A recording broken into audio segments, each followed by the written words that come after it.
আমরা বদ্ধপরিকর মহিলাদেরকে তাদের ভোটাধিকার প্রয়োগ করানোর জন্য। আমরা এই দায়িত্বে এই কাজে অবিরত করে যাচ্ছি। তারা আমাদের নির্বাচনের আহ, অগ্রগতি সম্পর্কে জানতে চেয়েছিল। আপনারা জানেন যে ইতিমধ্যে আমরা ঘরে ঘরে যে ভোটার তালিকা প্রস্তুতের কাজ সম্পন্ন করেছি। আমরা ডিলিমিটেশনের কাজ শেষ করেছি। আমরা খসড়া ভোটিং সেন্টারের কাজও সম্পন্ন করেছি। অল্প দিনের ভিতরে আমাদের ভোটিং সেন্টার ও নিশ্চিত হয়ে যাবে যে কোথায় কোন ভোটিং সেন্টার স্থাপিত হবে, সে কাজটি আমাদের শেষ হয়ে যাবে। আমরা মহিলাদের জন্য বিভিন্ন ধরনের আউটরিচ ক্যাম্পেইন, অর্থাৎ তাদেরকে সচেতন করে তোলার জন্য যে যে পদক্ষেপগুলো গ্রহণ করেছি এবং ইতিমধ্যে যে যে পদক্ষেপ আমরা নিয়েছি সে বিষয়ে আমরা বিস্তারিত আলাপ করেছি। স্থানীয় পর্যবেক্ষকগণ কিভাবে কাজ করবে, তাদের বিষয়ে কি পদক্ষেপ গ্রহণ করা হয়েছে সে সংক্রান্ত বিষয়ে আমরা কথা বলেছি। আমাদেরকে একটা বিষয় জানতে চাওয়া হয়েছিল যে আগামী নির্বাচন এবং অতীতের বিশেষ করে 2024-এর ইলেকশনের মধ্যে কি কি পার্থক্য থাকবে।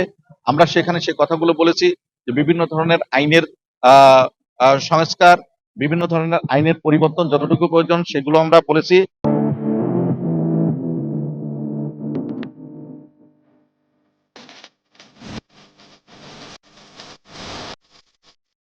ভবিষ্যতে আমাদের এই ইলেকশন একটা সুন্দর ইলেকশন হোক বা ফ্রি ফেয়ার ক্রেডিবল ইলেকশন হোক, সেটা আমাদের কাছ থেকে প্রত্যাশা করেছে এবং তারা সেই আমাদের এই অগ্রযাত্রায় তারা সামিল হয়ে আমাদের পাশাপাশি থেকে তারা কাজ করার জন্য আহ, আহ, আশ্বাস দিয়েছেন।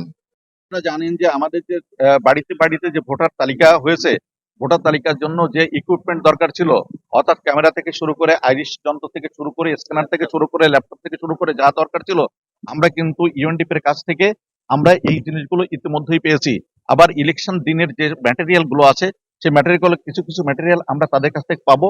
এই আজকে আমরা তাদের কাছে এই বিষয়ে কোনো দাবি উত্থাপন করিনি, তবে তারা ইতিমধ্যেই আমাদের এই দাবিগুলো পূরণ করেছেন এবং আমাদের সাথে তারা কাজ করতেছেন।